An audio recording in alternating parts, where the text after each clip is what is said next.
അപ്പോൾ മച്ചന്മാരെ, ഇന്ന് എൻ്റെ കയ്യിലുള്ള വണ്ടിയാണ് മെഴ്സിഡീസ് ബെൻസിൻ്റെ SL കൂപ്പെ. കൂപ്പെ എന്ന് പറയുന്നത് സിംഗിൾ ഡോർ, ടു ഡോർ വണ്ടിയാണ്ടാണ് അതിന് കൂപ്പെ എന്ന് പറയുന്നത്. പക്ഷേ സെഡാൻ മോഡൽ തന്നെ ടു ഡോർ വണ്ടി ആയതുകൊണ്ടാണ് കൂപ്പെ എന്ന് പറയുന്നത്. ഇത് എസ് ക്ലാസിൻ്റെ SL.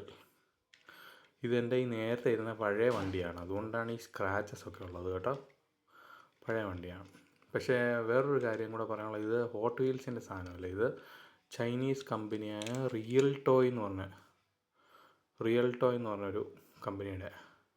കണ്ടോ, അത്യാവശ്യം ഡീറ്റെയിലിങ്ങും കാര്യങ്ങളും. പക്ഷേ വേറൊരു പ്രത്യേകത നിങ്ങൾ ശ്രദ്ധിച്ചോ, ഈ ചൈനീസ് വണ്ടികൾക്കാണ് ഇച്ചിരി ഡീറ്റെയിലും ഉണ്ട്. കണ്ടോ, എഴുതിയേക്കാണ് MB, മെഴ്സിഡീസ് ബെൻസിൻ്റെ MB SL ബെൻസിൻ്റെ ലോഗോയൊക്കെ കണ്ടോ.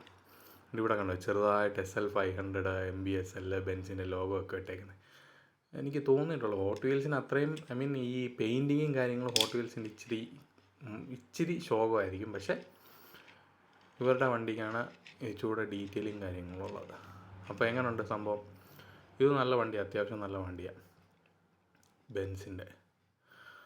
അപ്പോൾ എല്ലാവർക്കും ഇഷ്ടപ്പെട്ടെന്ന് കരുതുന്നു. ലൈക്ക് ചെയ്യുക, സബ്സ്ക്രൈബ് ചെയ്യുക. അപ്പോൾ അടുത്ത വീഡിയോ കാണാം. Thank you.